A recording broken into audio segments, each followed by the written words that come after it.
کسی بھی شہر کو انجام دینے کی جو طاقت اور قوت ہے یہ اللہ تبارک و تعالیٰ کی پیدا کرتا ہے، انسان کی اپنی ذاتی نہیں ہے۔ اس وجہ سے ہم اہل سنت کا اعتقاد یہی ہے کہ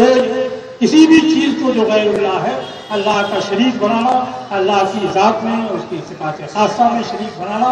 یقیناً شرک ہے، اور اس کی وجہ سے انسان مشرک ہو جائے گا، اور بندے کو جیسا کمال حاصل ہے کہ اللہ کا دیا ہوا عطا کیا ہوا ہے، بخشا ہوا ہے، ایسا کمال اگر اللہ کے لیے کوئی مانتا ہے تو وہ مومن نہیں رہ جائے گا، اللہ کا کمال دوسرے کا عطیہ مان کر کے وہ کافر ہو جائے گا۔ اس لیے ہمارے نزدیک کوئی فرق کرنے کی ضرورت نہیں ہے، اعمال ہے ان تو یہ بھی غیر اللہ ہے، اور انبیاء کرام ہیں، اولیاء کرام ہیں، یہ بھی غیر اللہ ہے، لیکن اللہ تبارک و تعالیٰ نے ان کو ذات، ان کو جو وجاہت اور قوت اور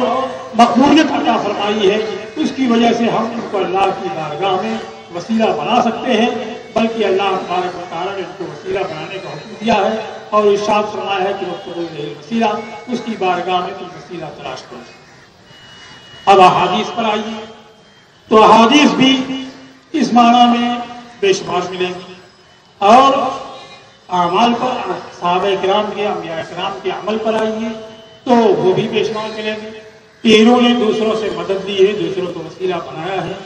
اور یہ ہوتا رہتا ہے۔ جس طریقے سے کہ میں نے عرض کیا کہ عام حاجات اور ضروریات میں ہم ایک دوسرے کو کس سے مدد حاصل کرتے ہیں، اس کو اپنی عادت بناری کا ذریعہ اور وسیلہ بناتے ہیں، اسی طریقے سے خاص حالات میں، خاص حاجات میں بھی دوسروں کو ذریعہ اور وسیلہ بنانا یہ بھی ایسا طریقہ ہے جو جاری رہا ہے اور ہوتا رہا۔ مسلم شریف کی حدیث ہے، حضرت ربیعہ بن کعب اسلمی رضی اللہ تعالیٰ عنہ جو حضور صلی اللہ تعالی وسلم کی خدمت میں وضو کا پانی اور ضرورت کی چیزیں حاضر کیا کرتے تھے۔ ایک بار رسول اللہ صلی اللہ تعالی علیہ وسلم نے ارشاد فرمایا، سل اے ربیعہ مجھ سے مانگو۔ حضرت ربیعہ نے عرض کیا، اسألک مرافقتک فی الجنہ، میں آپ سے جنت میں آپ کی رفاقت طلب کرتا ہوں۔ سرکار دو عالم صلی اللہ تعالی وسلم نے ارشاد فرمایا، اگر غیر ذالک، کیا اس کے علاوہ بھی کچھ چاہتے ہو؟ تو عرض کیا، غیر ذالک، بس جنت میں آپ کی رفاقت چاہیے۔ سرکار نے ارشاد فرمایا، فأعنی علی نفسک بکثرۃ السجود، تو مجھے اپنی ذات کے اوپر کثرت سجدہ سے مدد دو۔ اب اس حدیث پر آپ غور کیجیے اور پھر شارحین حدیث کے ارشادات بھی سنیے کہ خود رسول اللہ صلی اللہ تعالی علیہ وسلم نے مانگنے کو ارشاد فرمایا، جبکہ ان کے لحاظ سے غیر اللہ سے مانگنا یہ شرک ہے، مگر رسول اللہ صلی اللہ تعالی علیہ وسلم نے ارشاد فرمایا کہ سر مجھ سے مانگو، تو گویا کہ حضور صلی اللہ علیہ وسلم نے شرک کرنے کا ان کو حکم دیا، اور انہوں نے مانگا بھی تو کوئی ایسی روٹی چاول نہیں مانگا جو عام طرح سے مانگا جاتا ہے اور ضروریات میں کام آتا ہے، مانگا بھی تو بہت ہی عظیم چیز مانگی۔ عرض کیا، اسألک مرافقتک فی الجنہ، میں جنت میں آپ کی رفاقت آپ سے مانگتا ہوں۔ تو اس سوال میں ایک تو جنت انہوں نے مانگی، اور دوسرے یہ کہ جنت میں حضور صلی اللہ تعالی وسلم کی رفاقت بھی مانگی، ورنہ جنت تو کوئی بھی ہو سکتی ہے، نچلے درجے کی بھی ہو سکتی ہے، جنت کا کوئی کونا بھی ہو سکتا ہے، لیکن جنت میں بھی اس کا اعلیٰ ترین مقام جو انبیاء کرام کو حاصل ہوتا ہے وہ انہوں نے مانگا، اور رسول اللہ صلی اللہ تعالی علیہ وسلم سے اس کی درخواست کی، عرض کیا، اسألک مرافقتک فی الجنہ، میں جنت میں آپ سے آپ کی رفاقت طلب کرتا ہوں۔ اب اس کے بعد بھی سرکار نے یہ نہیں فرمایا کہ یہ کیا تم نے مانگ دیا، ارے روٹی دال چاول مانگتے تو یہ تمہیں دے دیتا، تم نے تو مانگا تو جنت مانگی، وہ تو اللہ کے ہاتھ میں ہے، میں کہاں سے دوں گا، یہ نہیں ارشاد فرمایا۔ ارشاد فرمایا، غیر ذالک، اتنا ہی کہ کچھ اور بھی، یعنی جنت تو میں دے سکتا ہوں، تم کو دے دیا، اور اس کے علاوہ بھی کچھ چاہتے ہو تو بھی مانگ سکتے ہو۔ تو اگر یہ اتنی عظیم چیز یعنی جنت کو مانگنا، پھر جنت میں بھی سید الانبیاء صلی اللہ تعالی وسلم کی رفاقت کو مانگنا، یہ اگر اعتقاد رکھنا کہ حضور صلی اللہ تعالی وسلم جنت کے دینے پر، جنت میں اپنی رفاقت کے عطا کرنے پر اور اتنا عظیم ترین مقام دینے پر قادر ہیں، اس اعتقاد کو رکھنا اگر شرک ہوتا تو رسول اللہ صلی اللہ تعالی وسلم سب سے پہلے ان کو مشرک ہونے کا حکم دیتے، اس کے بعد کلمہ پڑھاتے، پھر اس کے بعد کوئی اور کام ہوتا۔ لیکن سرکار نے خود ارشاد پہلے خود ہی ارشاد کیا کہ سر تم مانگو، اور اس کے بعد انہوں نے مانگا بھی تو کوئی دنیاوی چیز اور معمولی چیز نہیں مانگی، بلکہ بہت ہی عظیم چیز مانگی، جنت، اور جنت میں سید الانبیاء صلی اللہ تعالی علیہ وسلم کی رفاقت۔ اور اس مانگنے کے بعد بھی سرکار دو عالم صلی اللہ تعالی وسلم نے ان کی ہمت افزائی کی، مزید ان کو شوق دلایا اور ارشاد فرمایا کہ اتنا ہی اور کچھ چاہتے ہو؟ تو انہوں نے عرض کیا کہ بس یہی چاہتا ہوں، جنت اور اس کے ساتھ آپ کی رفاقت حاصل ہو جائے۔ اور پھر اس کے بعد رسول اللہ صلی اللہ تعالی علیہ وسلم نے جو ارشاد فرمایا ہے تو یہ بھی کوئی اس کے خلاف دلیل نہیں ہے، جو یہ کہتے ہیں کہ اس کے بعد کثرت سجدہ کا حکم دیا، فَإِنِّي عَلَىٰ ذَلِكَ بِكَثْرَةِ السُّجُودِ عَلَىٰ نَفْسِكَ بِكَثْرَةِ السُّجُودِ۔ اگر یہ اس سے اصلاح کریں کہ اس کی نفی ہوتی ہے تو ہرگز نفی نہیں ہوتی ہے، بلکہ حضور صلی اللہ تعالی علیہ وسلم کے اس ارشاد کا معنی یہی ہے کہ جو تم نے مانگا وہ میں نے تم کو عطا کیا، لیکن تمہارا کام یہ ہے کہ کثرت سجدہ سے اپنے کو اس کے لائق بھی بناؤ، اس کے اہل بھی بناؤ، اور تم انبیاء کرام کے ساتھ رہنے اور ان کی رفاقت کی لیاقت بھی اپنے اندر پیدا کرو۔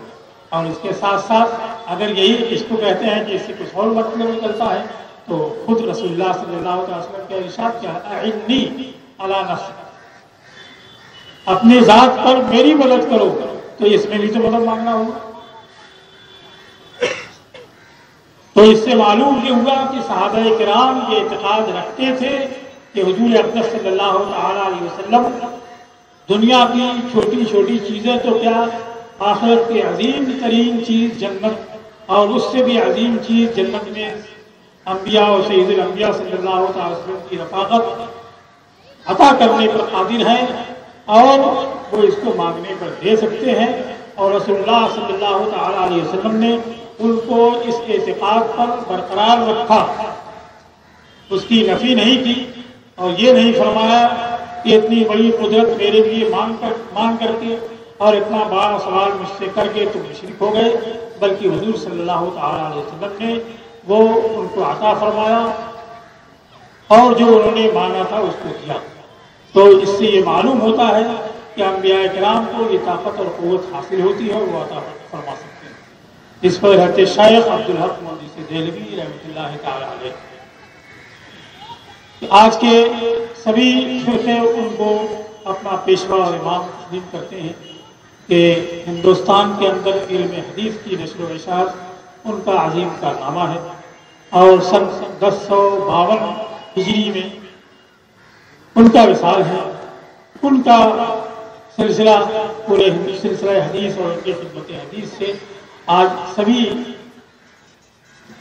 بر صغیر کے افراد مستفید ہو رہے ہیں۔ وہ اس کی شرح اشعۃ اللمعات میں ارشاد فرماتے ہیں، از اطلاق سوال کہ بفرمود سل تخصیص نکرد بمطلوب خاص، معلوم می شود کہ کار ہما مدست ہمت و کرامت اوست، ہر چه خواہد ہر کرا خواہد باذن پروردگار خود بجہد۔ کہ حضور صلی اللہ تعالی علیہ وسلم نے، اور دلچسپ بات یہ ہے کہ یہ شیخ کی جو شرح ہے شیخ الامام بلفظ ہی عبارت نواب صدیق حسن خان بھوپالی نے اپنی شرح بلوغ المرام میں نقل کی، اور اس کی حدیث کی شرح میں یہ بینی کا وہاں کی شرکہ خیالی دیا۔ شیخ فرماتے ہیں کہ از اطلاق سوال کے فرمود سر کہ حضور صلی اللہ تعالی علیہ وسلم نے مطلق رکھا اور صرف اتنا ہی فرمایا کہ مانگو، کسی خاص مطلب کی تخصیص نہیں کی کہ دنیا کی چیزیں مانگو، کمان اور زرہ مانگو، تلوار مانگو، یا یہ چھوٹی چھوٹی چیزیں جو میرے دائرے اختیار میں وہ مانگو۔ کسی خاص مطلب کی تخصیص نہیں کی اور مطلق فرما دیا کہ مانگو،